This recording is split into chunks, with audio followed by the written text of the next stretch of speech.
네, 후안 마요르가의 맨끝줄 소년, 맨끝줄 소녀. 일단 이 작품 전체가 무엇에 관한 이야기인가?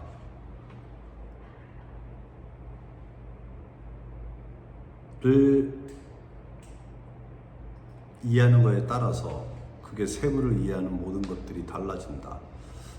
사실 뭐 그게 세부를 잘 읽어내면 이야기가 전체가 무엇에 관한 이야기인지 사실 알 수 있게 된다. 이렇게 돼야 되는데 뭐 내가 보기에는 이 작품의 이야기를 잘 이해하지 못하고 사람들이 이 작품을 읽거나 공연하거나 그런 것 같아서 이 대본까지 좀 늘 이야기를 해보고 싶었어요.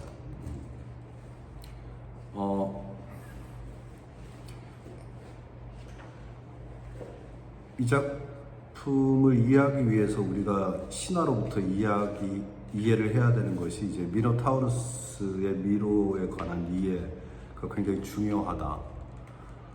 왜냐하면 후아나가 있는 갤러리의 이름이 미노타우루스 미로죠. 네? 그죠? 네. 그것이 굉장히 의미심장한 상징이란 말이에요, 사실은. 그래서 이야기의 전체를 보게 되면 이 이야기는 결국 이 맨끝줄 소년, 우리가 소녀로 한다면 맨끝줄 소녀가 후아나에게 다가가는 이야기예요.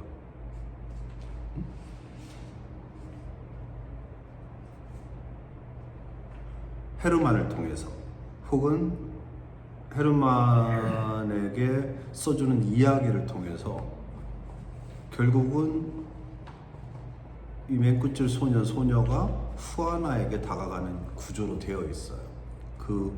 그래서 제일 마지막에 이제 비로소 이 맨끝줄 소년과 후아나가 만나는 장면이 나오게 되죠. 그래서 그것이 본질인데, 그러려면 우리가 이제 신화 이야기부터 좀 이해를 해야 되잖아요. 그래서 내가 거기 이제 신화 이야기를 대본 앞에 첨부해 놓은 게 그 때문이에요. 자, 미노타우루스부터 볼까요? 그래서 파시타에는 태양신 헬리오스의 딸로, 파시파에는 태양신 헬리오스의 딸로 미노스의 아내죠.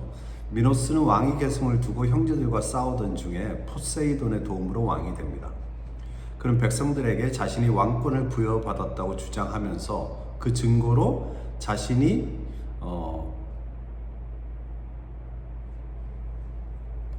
못하네. 자신이 뭐 하는 것일까요? 구하는 거. 자신이 구하는 것은 무엇이든 다 이루어진다라고 말을 하죠. 좀 자신이 바라는 거, 원하는 것은 갈구하는 거? 네, 갈구하는 거, 그죠? 네, 갈구하는 거 맞네요. 갈구하는 거. 미노스는 이를 입증하기 위해서 포세이돈에게 깊은 바다에서 황소 한 마리를 보내달라고 간청을 하죠. 미노스가 간청한 대로 포세이돈은 멋있는 황소를 보내주고 이에 미노스는 왕이 됩니다. 그러나 미노스는 왕이 된 후에 황소를 다시 포세이돈에게 제물로 바치겠다는 약속을 지키지 않죠. 이에 포세이돈은 파시파에로 하여금 그 황소에게 감당할 수 없는 욕정을 느끼게 했다고 합니다. 포세이돈의 저주로 기이한 욕정을 느끼게 된 파시파에는 마침 크레타 섬에 머물던 다이달로스에게 도움을 청하고 이에 다이달로스는 왕비에게 속이 비어있는 실물과 똑같은 암소를 만들어주죠. 그래서 파시파에는 이 암소 안으로 들어가서 황소와 관계를 맺고 이 이상한 관계에서 반은 인간이고 반은 소인 그런 괴물 미노타우루스가 태어나게 됩니다.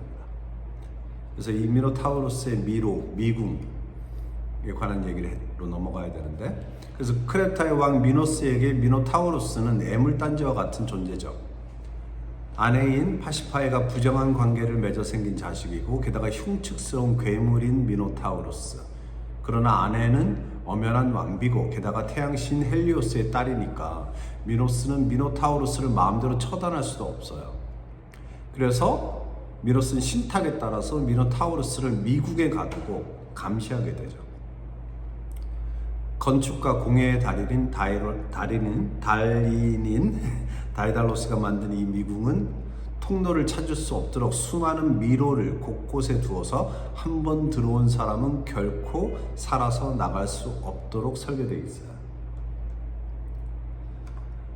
그래서 미노스는 미노타우루스를 이 미궁에 가두고 먹이를 주는데 이 먹이는 바로 아테네에서 9년마다 곡물로 바치는 각각 7명의 처녀 총각들이었어요.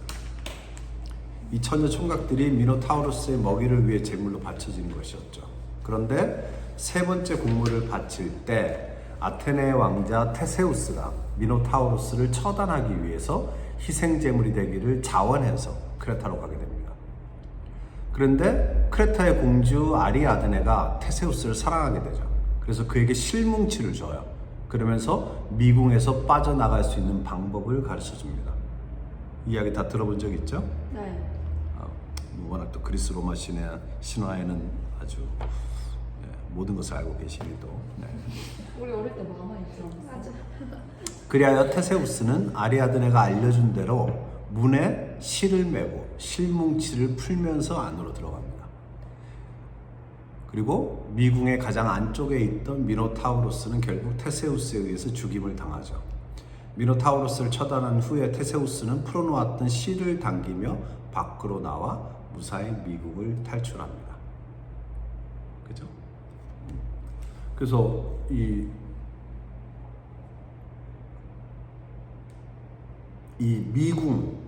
미궁은 미로로 설계되어 있는데, 그죠? 이거 뭘 상징하는 것일까? 여러분은 미궁 미로가 뭘 상징하는 것 같아요?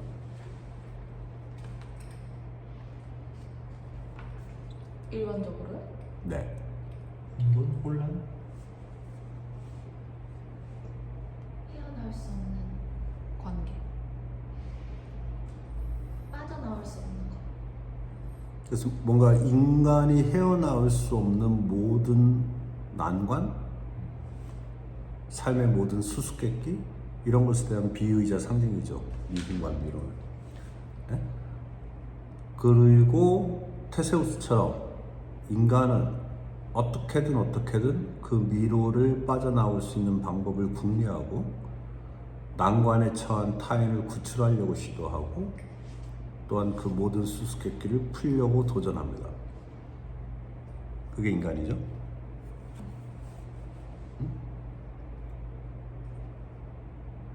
그리고 어떻게 보면 그것을 하고자 하는 게 이 맨 끝줄 소녀에 나오는 이 주인공 클라우디오, 소녀라고 한다면 클라우디아라고 할 이 캐릭터이지 않은가 싶어요.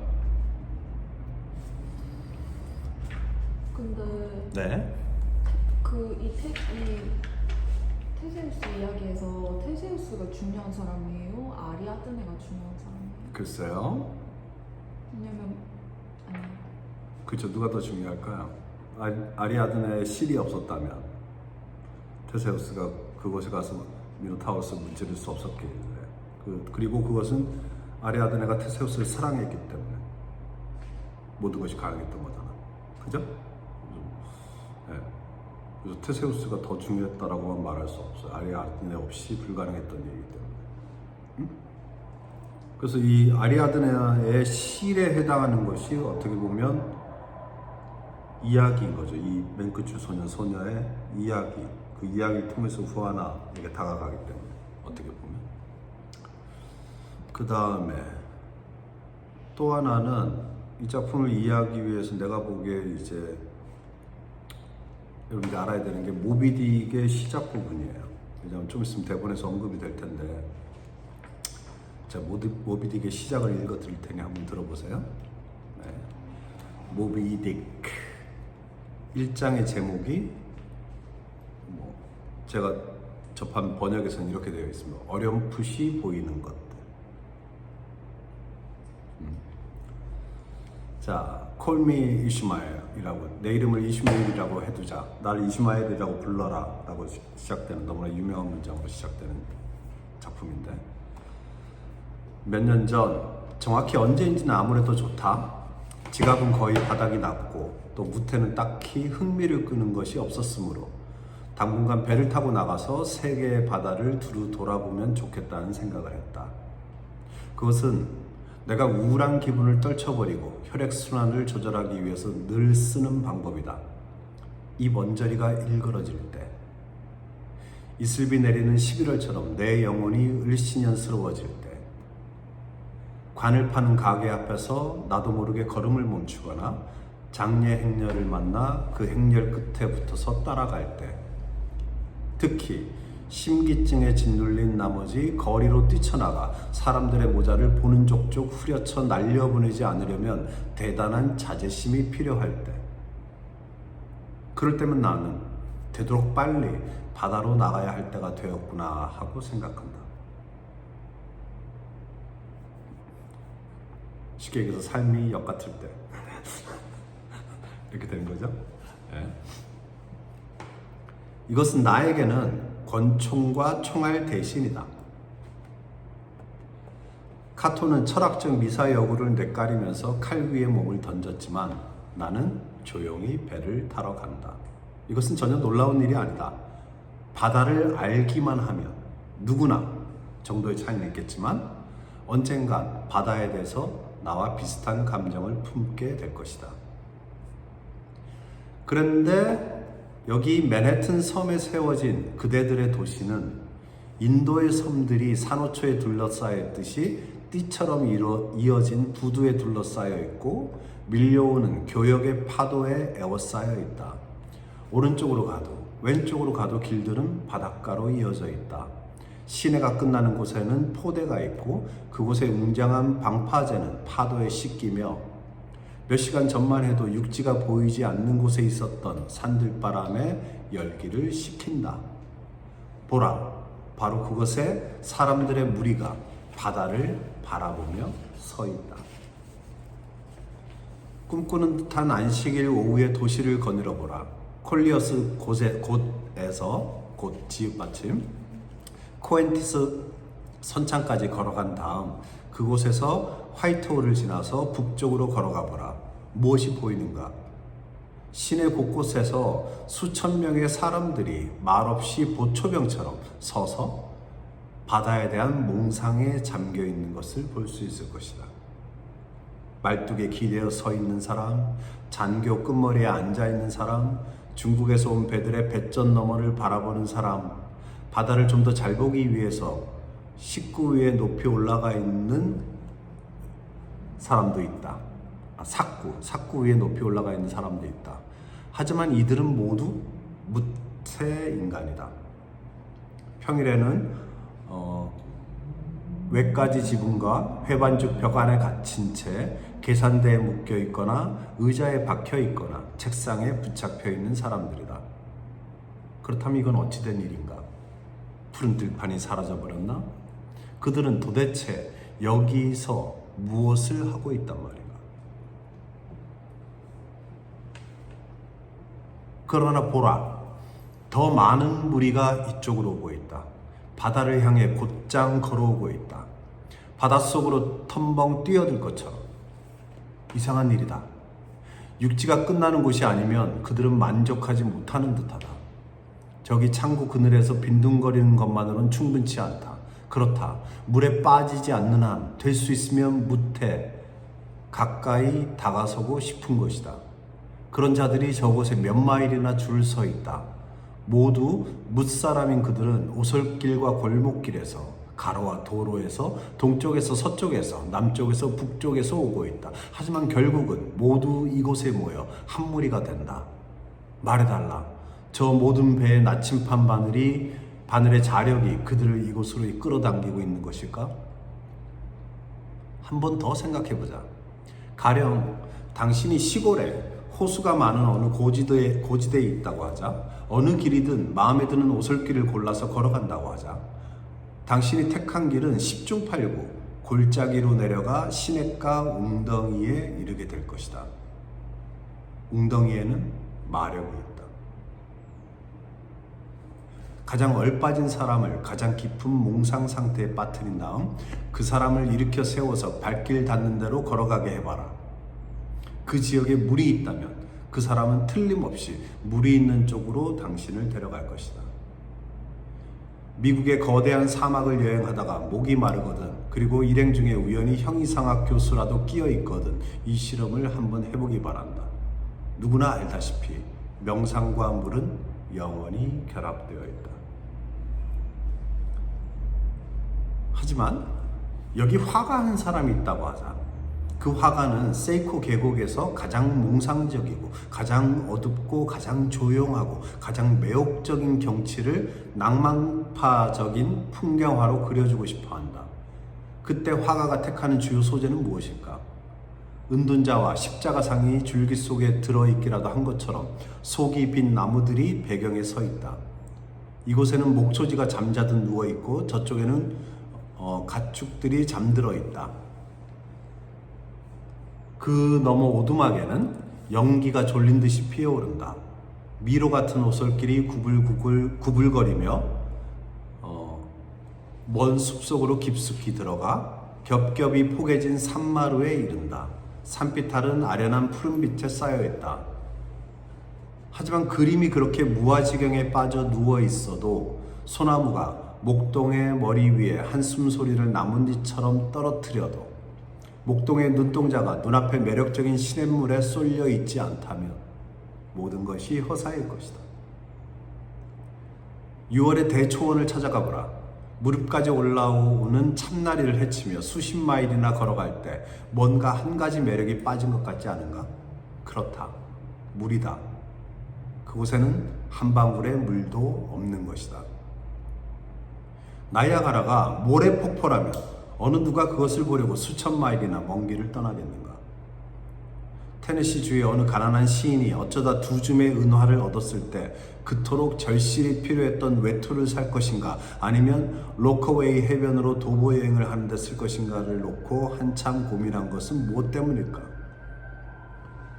굳세고 건강한 정신에 굳세고 건강한 신체를 가진 젊은이라면 누구나 한 번쯤 바다에 가고 싶은 욕망에 사로잡힌 것은 무엇 때문일까? 그대가 난생 처음 배를 타고 여행할 때 당신이 탄 배가 이제 무치 보이지 않는 망망대해로 나왔다는 말을 처음 들었을 때 신비로운 전율을 느끼는 것은 무엇 때문일까? 고대 페르시아 사람들이 바다를 신성하게 여긴 것은 무엇 때문일까? 그리스 사람들이 바다의 신을 따로 두고 그 신을 최고의 신 제우스의 형제 자리에 앉힌 것은 무엇 때문일까? 이것들은 하나도 무의미하지 않다. 샘물에 비친 아름다운 영상을 잡지 못해 괴로워하다가 물에 뛰어들어 빠져 죽은 나르시스라고 하기도 하겠죠. 이야기는 훨씬 더 깊은 뜻이 담겨 있다. 하지만 바로 그 영상을 우리는 모든 강과 모든 바닷속에서 본다. 그 영상은 결코 잡을 수 없는 삶의 환영이고 이것이야말로 그 모든 것의 열쇠인 것이다. 네, 이게 모비딕의 시작이에요. 그죠? 사람들은 물에 끌리고 그 물에 비친 영상을 본다. 그죠? 이 영상은 결코 잡을 수 없는 삶의 환영이고 이것이 모든 것의 열쇠다. 이것이 모든 것을 설명해 준다. 응? 이런 이야기로 시작이 돼요. 그 희미하게 보이지 않는 것, 희미하게 보이는 것들이라는 것은 아마 그 물속의 환영, 물속에 보이는 영상, 그 환영을 이야기하는 것일 것 같은데. 그죠? 그래서 물이 있고 물속에 비치는 것을 보고 싶어 한다. 알고 싶어 한다. 이 말인 것이죠. 그죠? 물의 수면만 바라보고 있는 것이 아니라는 거잖아. 그죠? 그래서 이 맨끝줄 소년, 소녀가 하는 게 뭐냐? 표면이 있을 때 표면만을 바라보고 있는 것이 아니라 그 속으로 깊이 들어가서 들여다보고자 한다는 것이지. 마치 미궁 같은 미로로 되어 있는, 그죠? 그곳으로 쭉 들어가서 그 가장 깊숙한 곳에 있는 것을 알고 싶어 한다는 것이죠. 뭐 이것을 이해해야 이 맨끝줄 소년과 소녀를 이해할 수 있게 될 것이다 라는 생각이 듭니다. 여기까지 얘기는 이해가 됐나요? 혹시 하고 싶은 얘기가 있으시면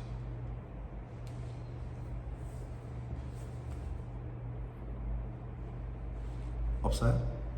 네. 좋아요. 그러면 처음으로 가볼까요? 네. 네. 첫 번째 장면 지문이 나오는데 소연이 좀 읽어줄래요? 헤르만은 손으로 쓴 글을 한 장씩 읽고 있다. 빨간색 펜으로 종이에 뭔가를 표시한다. 읽으면서 처음에는 웃더니 나중에는 화를 낸다. 종이에 0점이라고 쓰고 오른쪽 종이 더미 위에 놓고 왼쪽 종이 더미에서 다른 한 장을 짓는다. 한 문장을 읽고 종이에 커다랗게 0점을 써서 오른쪽 더미 위에 놓고 왼쪽 더미에서 다른 종이를 짓는다. 후하나가 들어올 때는 다시 화가 나고 있다. 오케이. 요 지문. 네. 요 지문만 읽었을 때 여러분한테 떠오르는 것들이 있나요?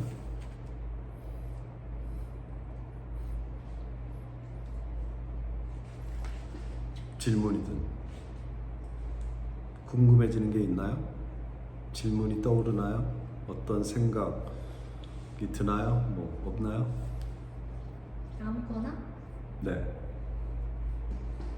원래는 이게 대본을 들여다보는 게 물속을 들여다보는 것과 같은 거잖아.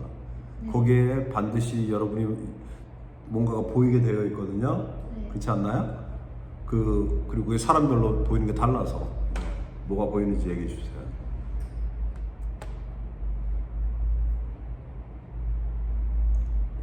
학교가 공부를 못하는 학교인가 보다. 라고 쉽게 생각하게 되죠. 네, 맞아요. 네, 학교가 공부를 못하는 학교인가 보다 이렇게 쉽게 생각합니다. 네. 또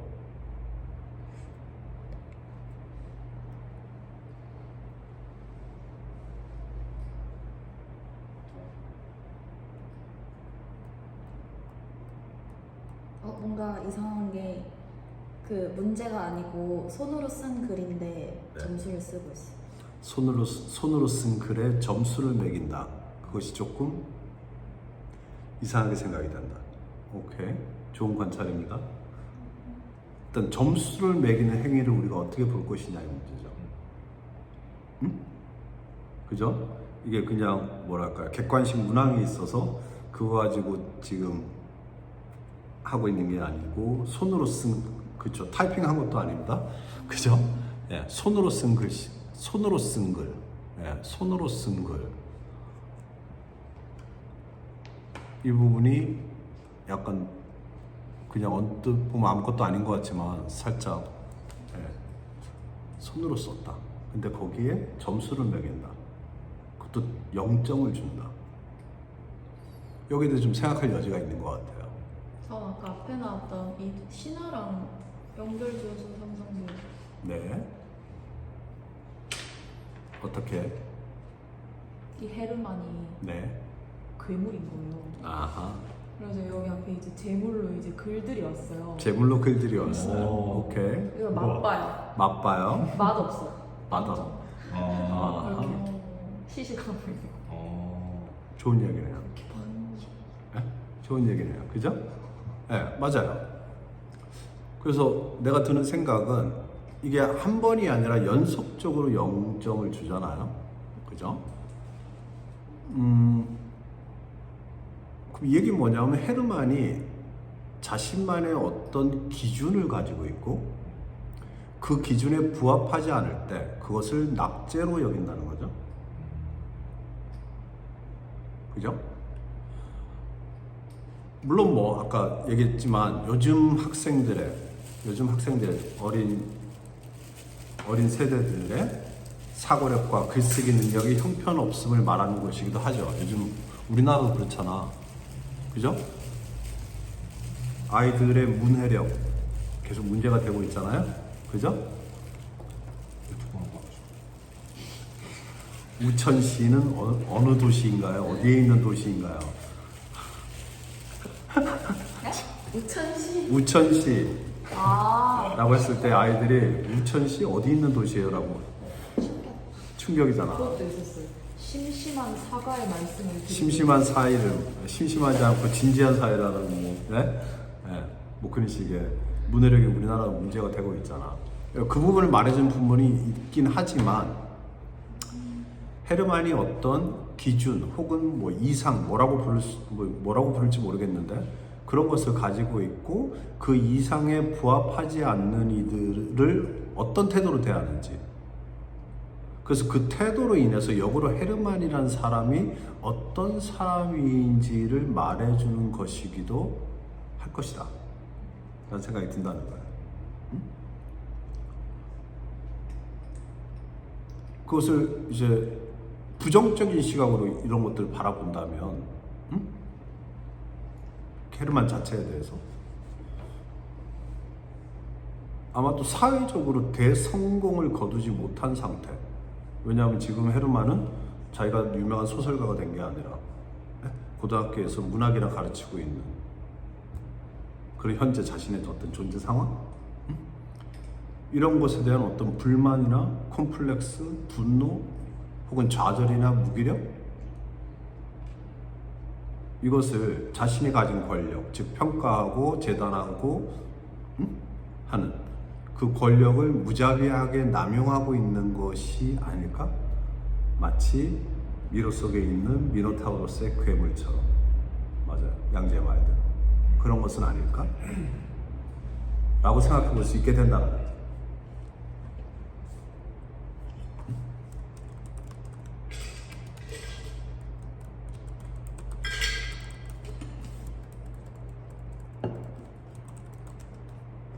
그죠? 그런데 후아나, 이제 아내죠. 후아나가 들어올 때 다시 화가 나고 있다. 또 시점이 항상 인생은 타이밍이잖아. 이 타이밍들이 많은 것들을 말해주는데 이 타이밍이 우연이냐 이 말이에요. 왜 후아나가 들어올 때 다시 화가 나고 있느냐? 그것이 말해주는 점은 없을까? 화가 나 있더라도 후아나가 들어오면서 화가 풀리느냐와 후아나가 들어올 때 화가 더 나느냐, 전혀 다른 이야기가 되잖아요.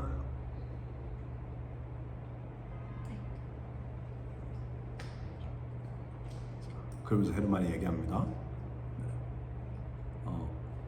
상의가 헤르만 읽고 소영이 후아나 좀 읽어볼까요? 어때? 어땠어? 당신이 같이 가줬으면 좋았잖아. 네, 여기까지 일단 두 부부의 첫 대화예요. 그죠? 자, 다시 화가 나고 있는 헤르만이 이 어땠어를 어떻게 물었을까? 왜 두 번 물었죠? 왜 두 번 물은 거야? 왜 두 번 물어요? 항상 어떻게 생각해야 돼?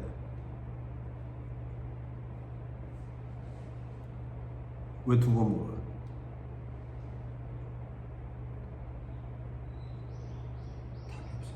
답이 없어서죠, 당연히. 참, 어때라고 물었는데 답이 없으니 다시 묻는 거잖아요. 어땠어? 그죠? 그죠? 이 두 번 묻는 것만으로 이 부부에 대한 이야기가 벌써 시작이 되는 거 아니에요. 어때?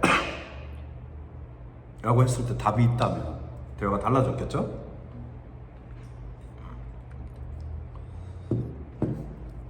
여러 가지 가능성이 있지만 일단은 답이 없기 때문에 다시 묻는 것이고요. 이때 다시 화가 나고 있는 헤르만은 이것을 어떻게 물었을까요? 다정하게 물었을까요? 진지하게 물었을까요? 진심으로 물었을까요? 얘가 정말로 후아나가 어땠는지 정말로 궁금해하고 있는 건 맞을까요? 이 어떠한 질문이, 그죠? 후아나가 정말로 어떤지를 궁금해서 하는 질문일까요? 그것이 생기는 거죠. 그렇게 물었다면 후아나가 대답하지 않았을까요? 첫 번째 질문에? 아마도? 그죠? 네. 그래서 후아나의 첫 번째 답도 어땠어? 라고 했을 때 답이 뭐예요? 당신이 같이 가줬으면 좋았잖아. 응? 쉽게 얘기해서 어땠어? 라고 했을 때 안 좋았다는 얘기인데, 안 좋았다는 얘기인데 왜 안 좋았느냐? 당신이 같이 안 가줘서 안 좋았다.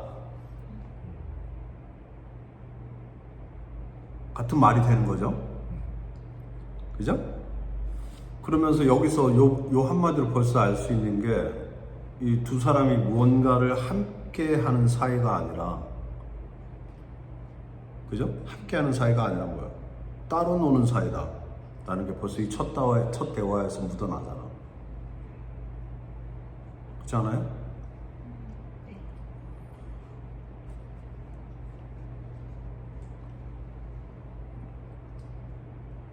이 뭐랄까요? 이 후아나가 들어온 시점에 다시 화가 난다고 하는 것, 단순 우연이 아닐 가능성이 큰데, 헤르만이 현재의 자신의 존재 상황에 화가 나 있다면 그 화는 자신도 모르게 후아나를 향하고 있을지도 몰라요. 심지어 후아나가 헤르만의 화의 불행의 근원이라고 생각할지도 몰라요. 의식적이든 무의식적이든. 왜? 부부 사이에서 남편이나 아내의 행복에 가장 큰 영향을 주는 존재가 바로 배우자이기 때문이죠.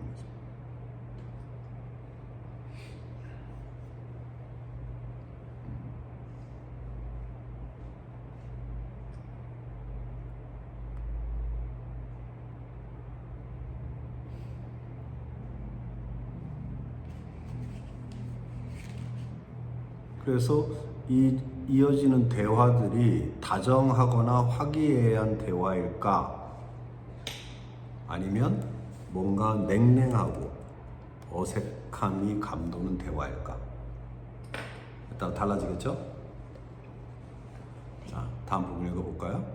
자, 당신이 같이 가졌으면 좋았잖아 라고 하니까 헤르만이 뭐라고 대답해요? 14살 때부터 미사에 안 갔어. 이건 미사가 아니라 장례식이라고. 친척도 자, 아니고. 여기까지. 자, 후아나는 무슨 말을 했어요? 당신이 같이 가줬으면 좋았잖아 라고 했잖아요. 그죠? 그때 헤르만이 무슨 대답을 합니까? 자기 원래 미사에 안 간대. 14살부터. 아내가 말한 건 뭐야? 당신이랑 함께 하고 싶었다. 당신이 함께 해줬으면 좋겠다는 얘기를 했는데 나는 원래 미사에 안 간다는 답을 한단 말이에요. 응?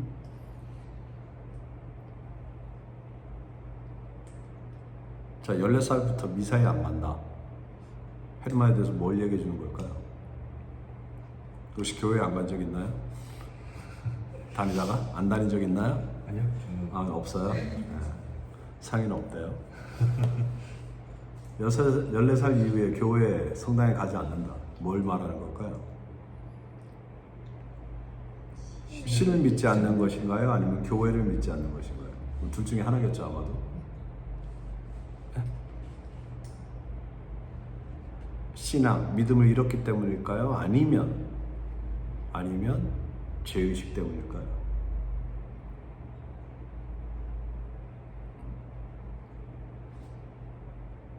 그럴 수도 있잖아. 뭐 그런 것들에 대한 생각이 들게 하는 말입니다. 그죠? 근데 어쨌거나 헤르만은 같이 가줬으면 좋았잖아라는 후아나의 마음을 읽거나 받아주지 않고 자신이 미사에 가지 않는다는 핑계를 대죠. 즉 헤르만은 후아나의 요구에 부응하지 않고 있는 거예요. 외면하고 있는 거예요. 부응하지 않고 있거나 외면하고 있는 거예요.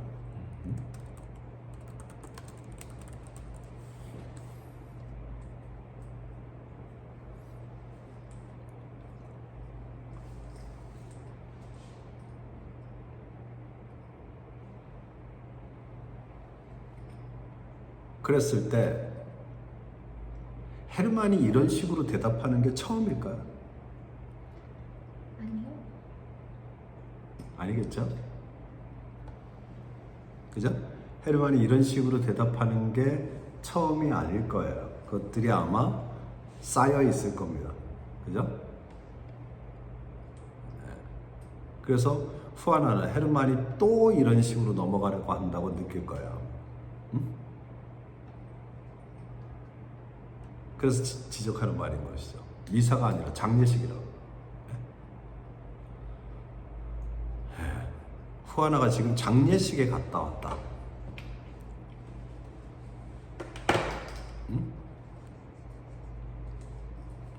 즉 헤르만은 미사로 생각했는데 후아나에겐 죽음의 장례식이에요. 여기서 두 부부의 불일치가 드러나죠. 그죠? 이 작품의 시작에 후아나가 마주하고 온 것은 죽음입니다. 그리고 그 죽음을 둘러싼 사람들의 태도예요. 그것을 마주하고 돌아온 것이죠. 그리고 그곳에 혼자 있는 것이 좋지 않았다는 거죠.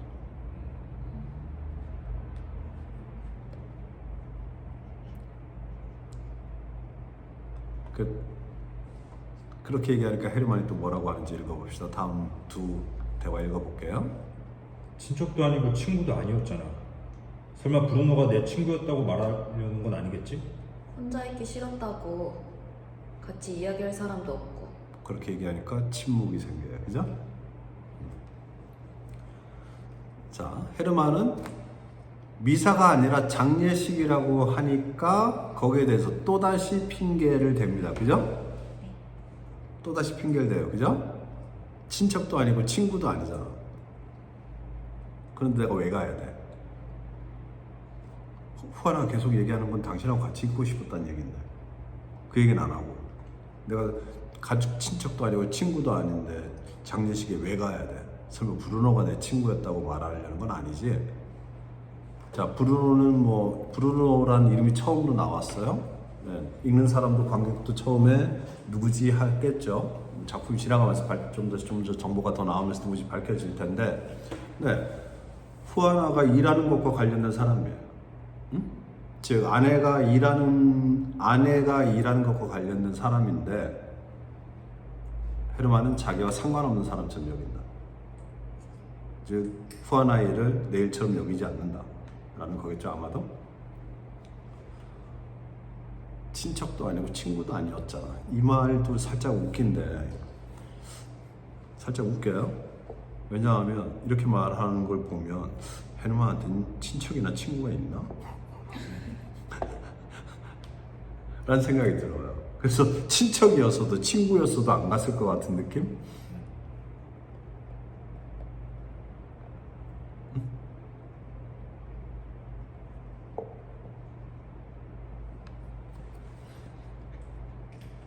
그래서 헤르만이 이런 식으로 딴소리 하니까 후아나가 정확히 알아듣게 다시 얘기하는 것이죠. 뭐라고? 혼자 있기 싫었다고 같이 혼자 있기 싫었다고 당신하고 같이 있었으면 했다고 그 말을 알아듣거나 받아들이는 게 그렇게 어려워? 그리고 같이 이야기할 사람도 없었고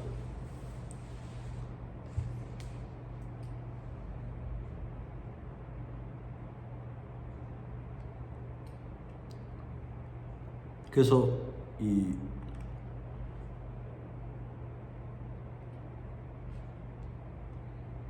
이야기할 사람도 없었고 여기 외로움이 있잖아요. 그죠?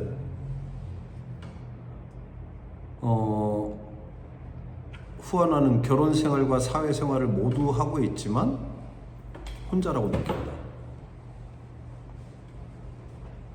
외롭다. 그죠?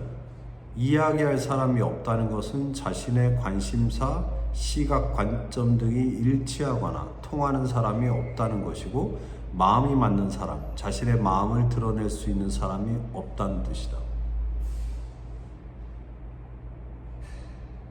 그죠? 심지어 남편조차도 지금 대화가 그것을 입증하고 있듯이. 후아나는 소외되어 있죠. 그래서 이 몇 마디 말이지만 두 부부 사이의 마음의 균열이 드러납니다. 몇 마디 말로 벌써. 이 균열이 극이 진행되면서 얼마나 커질 것인가 궁금해지게 되죠.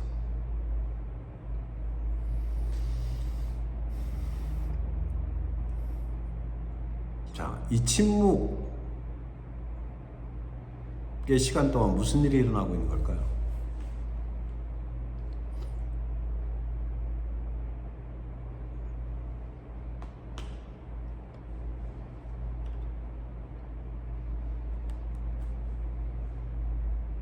이 침묵의 시간 동안 어떤 일이 일어나고 있는 걸까요? 침묵이란 게 아무 일도 안 일어난 순간이 아니잖아요. 사실은 말이 없지만 굉장히 중요한 일들이 일어나는 순간들이 그것은 침묵이잖아 원래. 응? 캐릭터들은 속으로 어떤 생각을 하고 있을까요? 무엇을 하고 있을까요?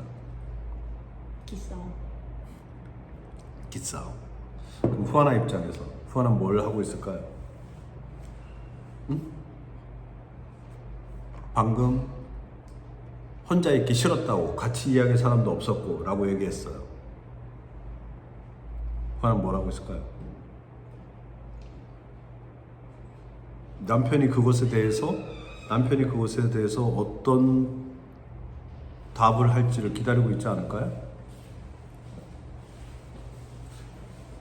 근데 남편한테 답이 있어요? 없어요. 그죠? 남편한테 답이 없어.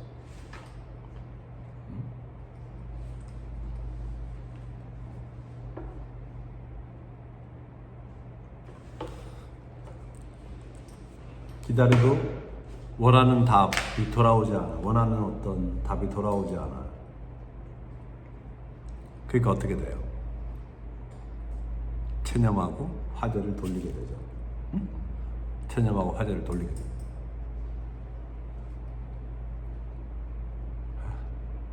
그래, 내가 100번을 얘기해도 뭐하냐. 한 번을 받아주질 않는데. 예를 들어서. 그런 느낌이 있다. 뭐 이 순간에 헤르만은 글쎄요. 헤르만 입장에서 본다면 아내가 이렇게 얘기한 것에 대해서 뭐라고 답해야 될지 몰라서 채점에만 집중한 것처럼 굴거나 그럴 수도 있고, 아니면 이 순간 후아나보다는 헤르만은 지금 답안이 더 중요해. 답안에 더 집중해 있어서 그 순간 이 답안의 무언가에 집중을 빼앗을 가능성도 있습니다. 응? 그래서 아내가 매우 중요한 말을 했지만 헤르만은 의도적으로 무시하거나 아니면 아내의 마음을 전혀 읽지 못한다는 거죠. 이 침묵을 통해서.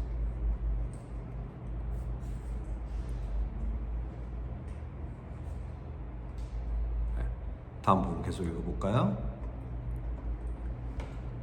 쌍둥이 자매를 만났어. 브루노가 얘기하던 그대로더라. 우리 극장에 갈까? 나 옷 갈아입고 재밌는 영화 어때? 갈아입지 마. 당신 지금 아주 예뻐. 그런데 이것만 좀 끝내놓고 당신도 한번 봐봐. 진짜 재밌어. 오케이. 네. 남편이 아무 반응이 없자 후아나가 화제를 돌립니다. 이 쌍둥이 자매,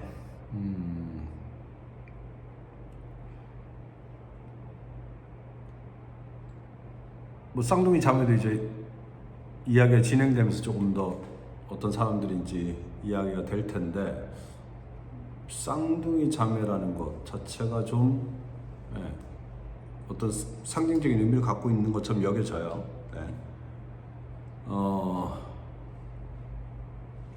딱 쌍둥이 자매 만났는데 브루노가 얘기하던 그대로더라. 브루노가 뭐라고 얘기했을까? 아직 여기에 대한 정보가 없어요. 그래서 기대했던 그대로란 뜻인지, 실제 사람을 만났는데 내가 들었던 얘기 말고는 들었던 얘기 그대로라는 얘기는 실제 이 사람을 만났을 때 아무것도 새롭거나 흥미로운 점이 없었다 라는 얘기고, 그것이 심지어 쌍둥이다 이런 얘기가 들어있어요. 근데 이 얘기 되게 간단해요, 그죠?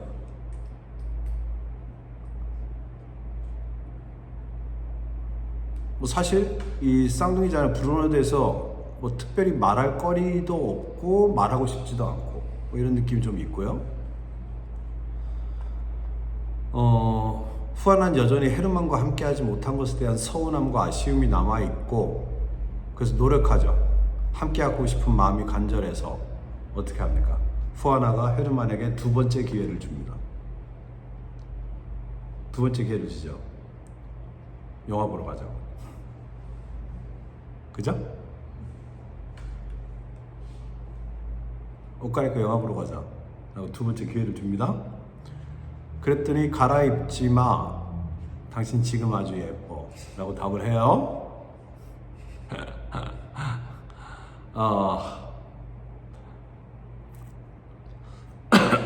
얼마나 진심인지 모르겠어요 아직. 얼마나 정말로 이쁘다고 생각하는지. 하지만 후아나의 마음을 조금은 늘어뜨릴 수 있는 말이긴 해요. 빈말이라도. 그죠? 하지만 이어지는 말들을 보면 헤르만의 집중은 여전히 후아나에게 있는 것이 아니라 학생들 답안에 있어요. 꼭 지금 해야 되는 일도 아닌데, 가서 영화 보고 와서 할 수도 있는 일인데, 그죠? 이건 마저 끝내놓고 가자라고. 네.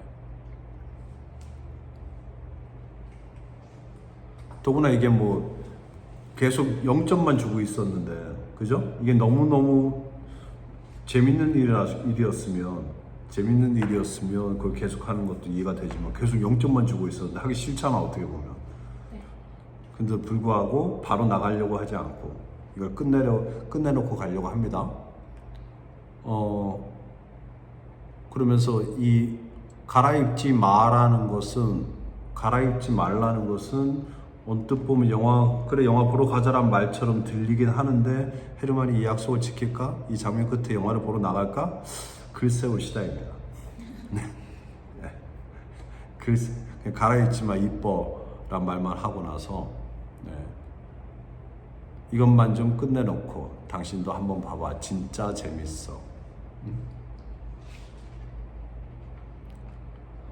네. 그래서 헤르만은 영화 보러 가자는 약속 지키지 못할 것이다. 지금껏 늘 그래왔듯이. 네. 자, 진짜 재밌어가 후아나가 어떤 걸 재밌어 할까, 그런 거 알고 싶어 하기보다는 어떻게 해요? 자신이 재밌다고 생각하는 것을 후아나한테 들이밀게 되죠. 그죠?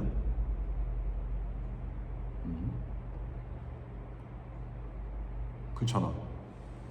자, 그러면서 다시 읽어요. 후아나가 오른쪽에 있는 종이 더미를 들춰 봅니다. 네. 약간 당신보다 더 재미있어 이게 아니에요? 일종의 당신이랑 영화 보는 것보다 이게 더 재밌다는 식으로 얘기하고 있는데, 어쨌든 자신의 관심사가 후아나에게 있지 않다는 걸 계속 보여줍니다. 네. 자, 다음. 0점, 3점, 0점. 와, 5점. 2점, 0점. 그렇게 형편없어? 최악이야. 내 인생에서 가장 형편없는 학년이. 작년에도 그렇게 말했거든? 재작년에도 그랬고.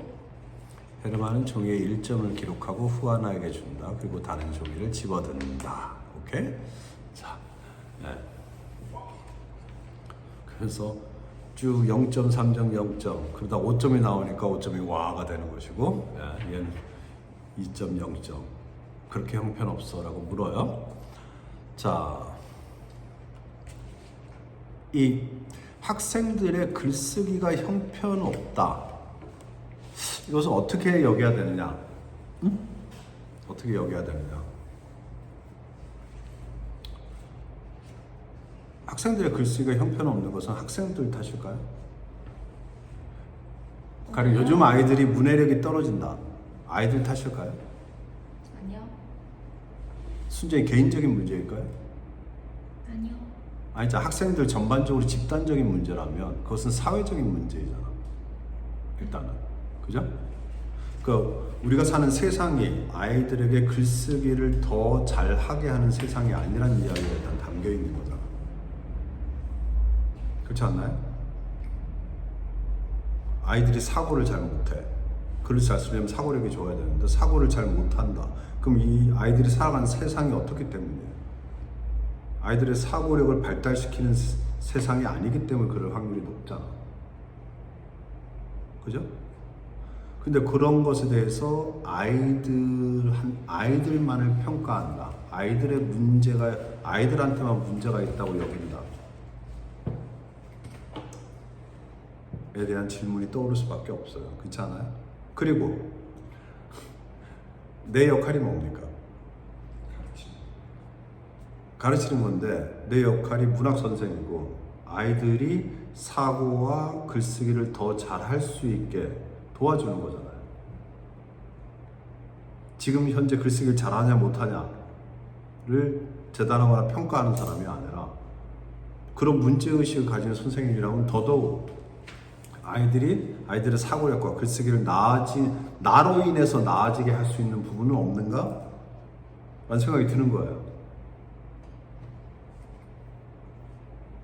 물론 곧 밝혀지지만 이게 아직 학기 초라서 내가 가르쳐 준 것이 많이 있지는 않아서 이기도 하지만 작품이 쭉 진행되면서 보면 헤르만은 오직 이 맨끝의 소녀에게만 관심이 있지 다른 아이의 글쓰기가 나아지게 하는데 별로 관심이 없어 보여요.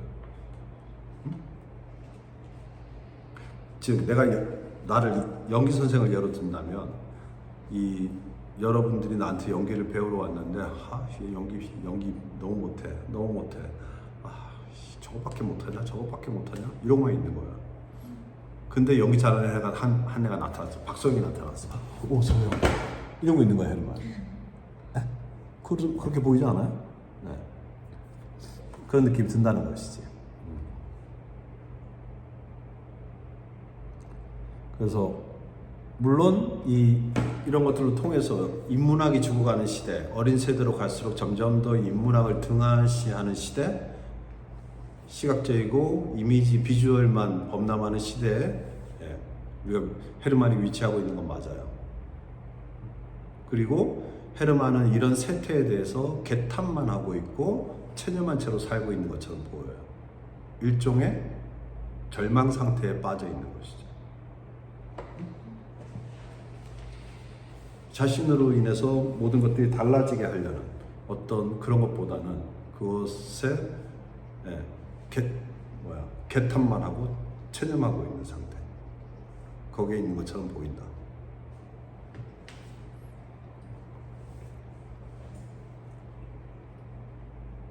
최악이야.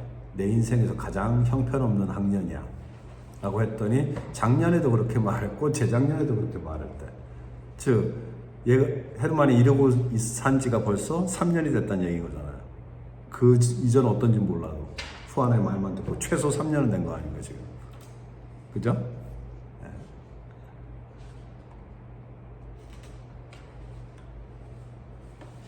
그래서 이게 어떤 세태에 대한 환멸에만 빠져 있으니까 심리적으로 해마다 그것이 더 실제로 나빠지는 것보다 심리적으로 더 나빠진다고 느낄 수밖에 없어요.